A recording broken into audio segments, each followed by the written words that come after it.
My life's kinda been like a whirlwind tour of the world's kitchen, only with more passport stamps and less sanity.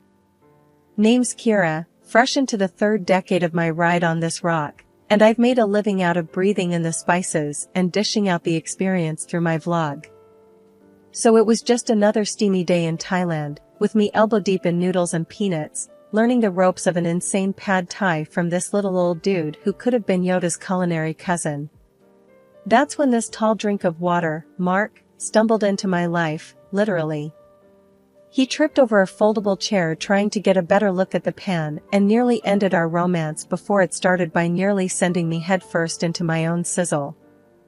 Whoa, sorry about that, he chuckled, hauling the chair out of the disaster zone. Just trying to see how the magic happens. You could say it's all in the wrist action, I said, giving the noodles a flamboyant toss. Careful there, wouldn't want to add roadkill tourist to today's menu.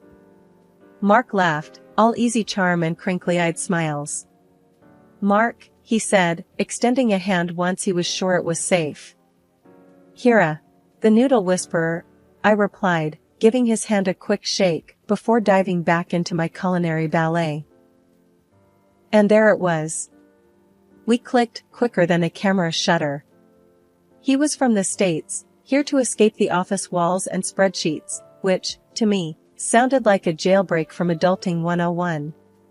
We spent the week flitting between street food stalls and ancient temples, with him filming the chaos and me explaining the dance between tangy, sweet, spicy, and umami. When the week ended, we swapped digits. Said our see you laters, 'cause goodbyes were for people who had less faith in cheap international texting plans. Months sped past like high-speed train rides, nights spent spilling our thoughts via texts that turned into calls that turned into video chats. Then one day, he just showed up at my doorstep with a ring and a question. We tied the knot 6 months later. Yeah, just like that. Bam. Married. Things took a nosedive after a while.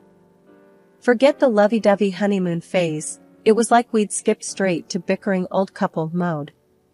I'd be coming home from some corner of the world, my brain still buzzing with the new flavors and faces I'd met, and all Mark could do was hassle me about not being normal. You know what a normal wife does, Kira? That's how he'd start, every single time. She cooks, she cleans, she doesn't jet off every other week. Sitting there at the kitchen table, I'd toss my stuff down and give him a look. Seriously, Mark? You think I just flit around for kicks? This is work. My work.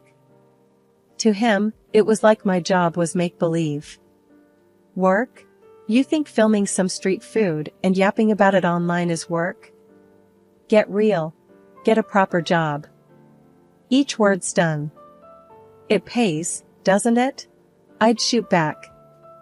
But that was never enough. Once, I was up against a deadline, videos needed cutting, articles needed writing, and guess what? Mark barged into the office and dropped a bomb. The house is a mess, Kira. When you gonna clean up? I couldn't believe my ears. You've got hands, Mark. Use 'em. Defying him only cranked his gears worse. What, and let you loaf around editing videos all day? Is that what you call pulling your weight? Freeloader. That's what he called me. In our own home. I'm out there busting my tail to bring home the bacon, I told him, standing my ground. And this freeloader you're talking to just paid off the last of your student loans with her hobby. But it was like talking to a brick wall. All he saw was a wife who wasn't fitting his mold, who wasn't, I don't know, June Cleaver or somebody. And the worst part? Instead of getting it through his thick skull that we were partners in this, he doubled down. Why don't you make something of yourself, huh? He'd sneer. Get a job with a desk, something steady. I am making something of myself. I shouted, slammed my laptop shut so hard I'm surprised it didn't break. You think it's not a real job because I'm not miserable like you? Normal was his favorite word. Bite to eat, 9 to 5, white picket fence, the whole boring shebang. Drove me nuts. But as for me, I wasn't about to let go of my passport or my dreams, no matter what he thought a wife should be. Beatrice, Mark's mom and my mother-in-law, was the kind of person whose idea of a surprise visit was her showing up in your living room ranting about something you did or didn't do. Living just a couple of streets away, she considered our house part of her daily walking route, which basically meant she'd drop by whenever she felt like it. So there I was one Tuesday, laptop open, trying to get some work done on my latest travel vlog. You could almost set your watch by Beatrice. Sure enough, like clockwork, the front door swings open, it's never locked for Beatrice, and there she was. "Working on your little videos again, huh?" Her voice dripped with disdain. She didn't even say hello. I sighed, trying not to look as interrupted as I felt. "Hey, Beatrice. Yeah, gotta keep on top of it." She tossed her oversized purse onto the couch and made herself comfortable. "You know, when I was your age, I was raising kids, keeping a spick-and-span house. Didn't have time for hobbies." Her words plucked at my already frayed nerves. "It's not a hobby, Beatrice. This is my job." Beatrice snorted as she peered over her glasses, which she only wore to make a point. "Call it what you want. When's the last time you cooked your husband a proper dinner? Or are you too busy working on these little trip films?" I bristled. She knew how to hit where it hurt. "Mark eats just fine. I don't hear him complaining." "Oh, he complains, all right. Just not to you." She smirked and picked at a non-existent speck of dust on her trousers. I wanted to scream. Instead, I shut my laptop, a little too hard, and stood up. "I'm right here, Beatrice. And I'm working. Bringing in money. Isn't that important too?"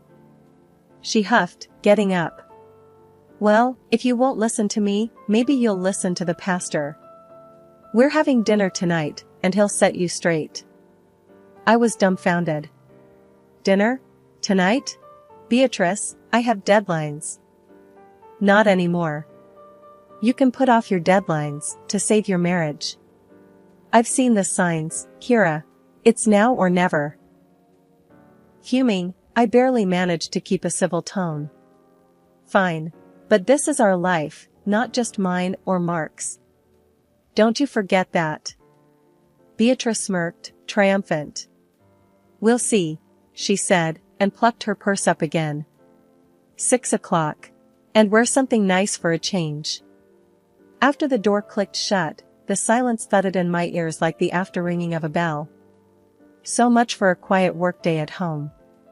Now I had to deal with a dinner ambush and a pastor mediating my marriage? Great, just great. Cooking had always been my kind of therapy, mixing flavors like I mixed colors on a canvas. But here came Beatrice, marching into my sanctuary like she owned the place, ready to burn it down with a single glance. That Thursday, I was in the zone, chopping vegetables for a stir-fry, another recipe I'd picked up from my travels. The door flew open and Beatrice waltzed in, all frowns and scowls. "What's that smell?" was the greeting I got. No hello, as usual. I kept the irritation out of my voice, doing my best to stay polite. "Stir-fry. It's a recipe from Thailand," I replied, hoping she'd just sit down and maybe, just maybe, keep her opinions to herself for once. But no dice. "Can't you make anything normal? Real food?" Beatrice scoffed, planting her hands on her hips. I could feel the anger bunched up at the base of my throat, but I swallowed it down, trying to preserve some peace. "I just thought we'd try something new," I said. Mark poked at the food with a fork like he was testing if a piece of roadkill was ready to be scraped off the pavement. "New? I've seen better-looking garbage." "You tell her, Mark," Beatrice egged him on, her arms crossed over her chest. "Yeah, Kira, stick to what you know, which isn't much," he chuckled. His mom laughed along, slapping him playfully on the arm. I felt my cheeks burning up. This was too much, even for me. But before I could come up with anything to say, Beatrice grabbed the skillet from the stove. "Don't waste our time with this garbage," she hurled the contents of the skillet into the trash can. The room fell silent except for the hiss of leftover heat on the empty pan. I stood there, frozen, trying to wrap my head around the fact that the meal I had spent the last hour preparing was now mixed in with coffee grounds and eggshells. My effort to please, to do something different, felt foolish now. I looked at the trash, and I could feel every cruel word and snide remark they ever threw at me sticking to my skin. I couldn't even be mad anymore, it felt pointless. I started to clean up, my movements automatic. The kitchen felt colder now. I knew I should be angry, I should scream or cry or something to show them this wasn't okay. But instead, I just moved quietly, picking up the pieces of my failed attempt at dinner, at trying something, anything, to make this life I was living feel like it had a bit of me in it. The day had heated up more than the forecast said. It was Beatrice's birthday, and against my better judgment, I had gone and got her something special. Wrapped the gift myself, this mirror from Morocco, all hand-painted tiles and real craftsmanship. I thought she might appreciate something unique, something not from the department store clearance shelf. "So what did you get her?" Mark eyed me as he sprawled over the couch like some lazy cat. "Something nice?" I said, my hands tweaking the bow on the package, trying to smooth down my rising nerves. He chuckled.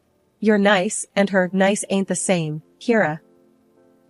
We were in the dining room, this shrine to dark wood and silence, waiting for the queen herself to show up. I heard her before I saw her, that voice curdling the air.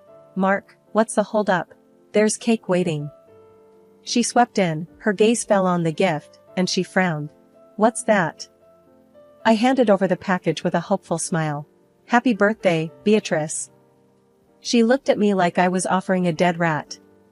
But she took it, shredded the paper, and held up the mirror. "What in the world is this?" I felt Mark's stare burning into my scalp.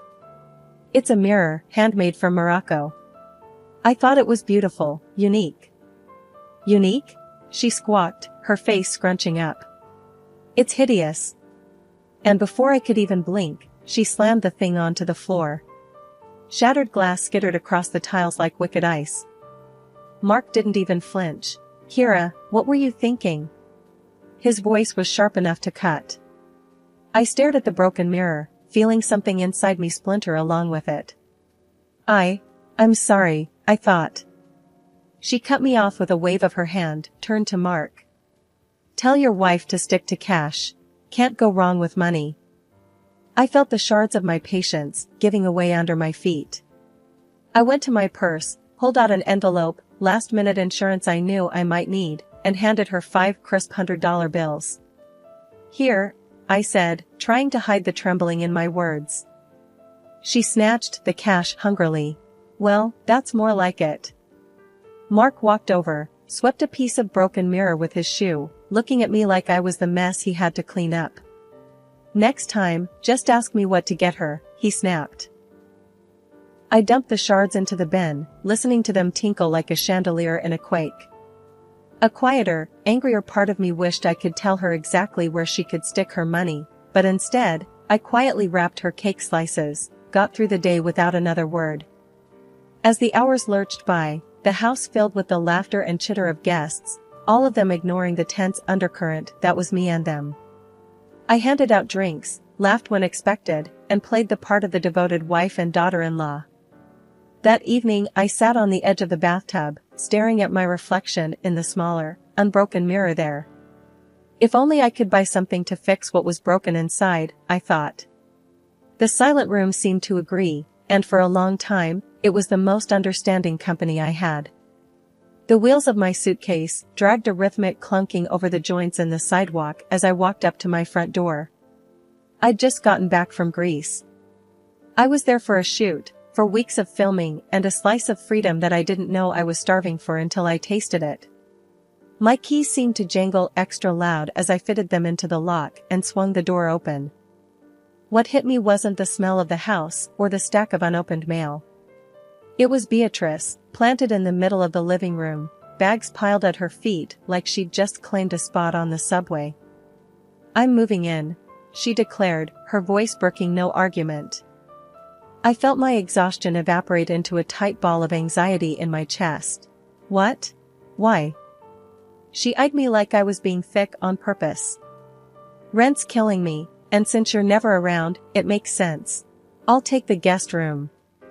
This was the worst kind of surprise, the kind that didn't bring any joy, just a heavy weight.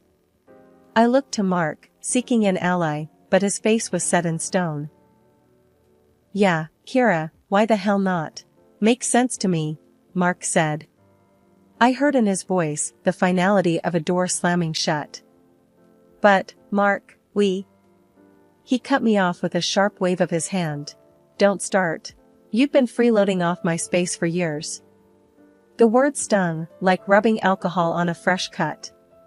That's when my hand dove into my bag, rummaging past the trinkets and memories of Greece until my fingers wrapped around the envelope, the one I kept tucked away for moments impossible to predict. I slapped the divorce papers on the coffee table between us. They seemed to hover for a second before landing, a soft sweep in the tense air. I want a divorce. For a moment, Mark just stared, and the only sound was Beatrice's slow inhale as if she was about to dive underwater.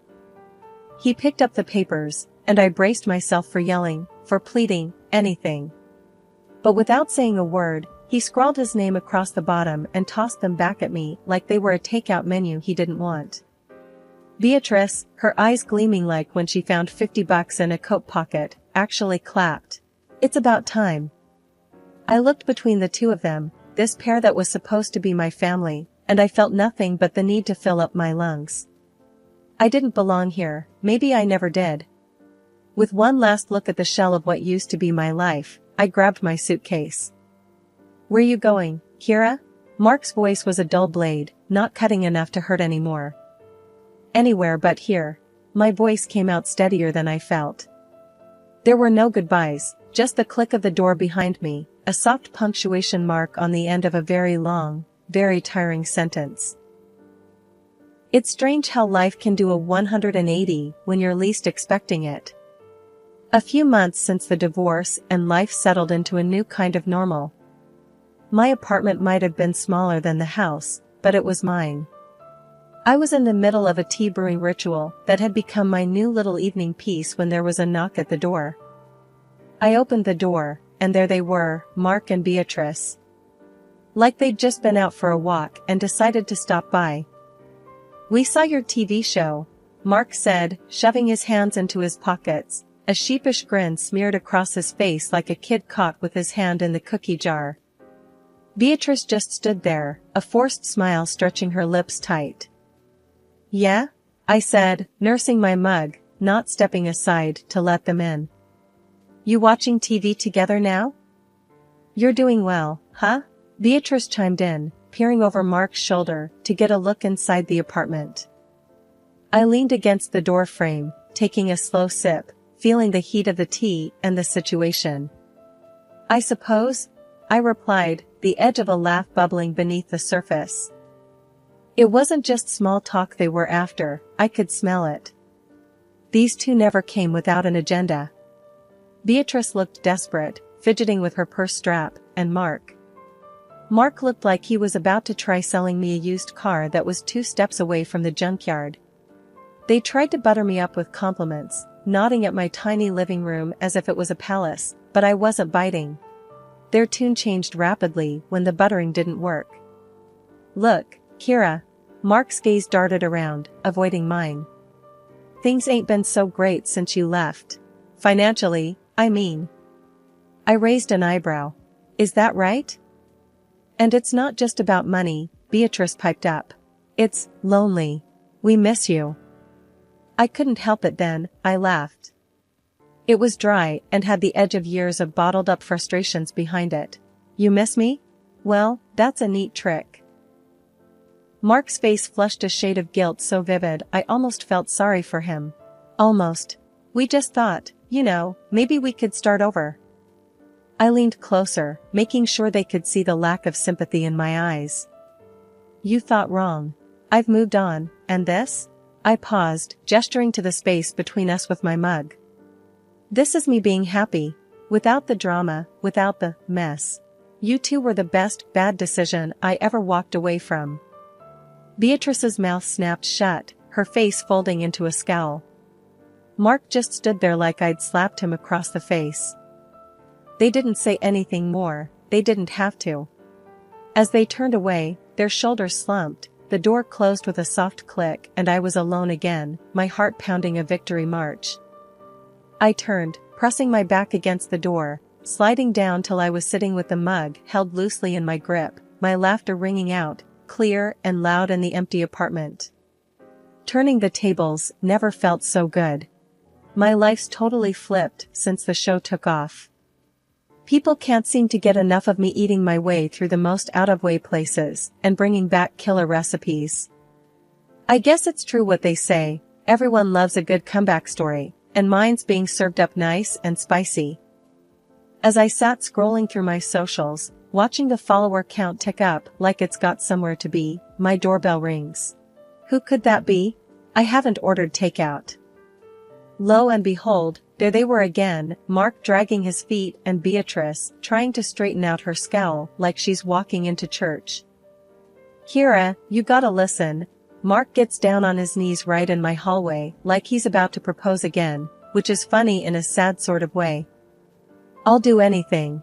I'll even clean the house, cook your meals. I crossed my arms, trying not to let my smirk show. Really? You cooking? That'd be the day. And Beatrice, oh, she's got this look like she just ate something sour. Kira, the show's great and all, but family's family. I let out a little chuckle. Oh, I know about family all right. And mine just got a whole lot bigger, a couple million online. They blinked at me, not quite getting it, so I spelled it out. My followers, Mark. They're my family now. And they seem to appreciate me a whole lot more. Beatrice piped up again, with her hands fidgeting like she's trying to pull words out of the air. Kira, we just didn't realize. I cut her off with a little wave of my hand. Save it. I've heard enough. Did I ever tell you about that mirror from Morocco, Beatrice, the one I gave you for your birthday? They both looked at me, puzzled, like two kids who can't remember if they fed the dog. You broke it, threw it on the floor, I reminded her. Beatrice's face fell. Oh, that old thing? I nodded, casual-like. Worth thousands, that old thing. But you wouldn't know value if it bit you in the butt. I swear, you could almost see the cogs turning in their heads as they put two and two together, finally understanding the score. Mark found his feet again, stammering, but we didn't know. Kira, please. I raised a hand to stop him. I've always had money, even when you thought I was down and out. And now, my little TV venture's making sure I've got more than I know what to do with. Mark looked like he was about to pass out, and Beatrice, she was muttering under her breath, something about not knowing. I walked to the door, opened it wide, and stood there. Here's how it's going to be. You two will turn around, walk out of my life, and never come back. I don't need your drama, I've got my own show for that. They didn't move, just stood there gobsmacked. So, I made it real simple for them. Out. Now. And don't bother me again. I got recipes to try and places to see, and none of them include you. Shutting the door behind them, I felt the weight of the world lift off my shoulders. I went back to my kitchen, to my little empire of spices and sauces, to the future I was cooking up one dish at a time. I wasn't really mad, just done. Done with their begging, done with their games, done with anything that didn't smell like success. Or my next big meal. It felt good.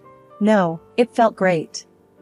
I glanced at my phone again, another 100 followers since I last checked. Yeah, I think I'll be alright. No need to look back when the future's this flavorful.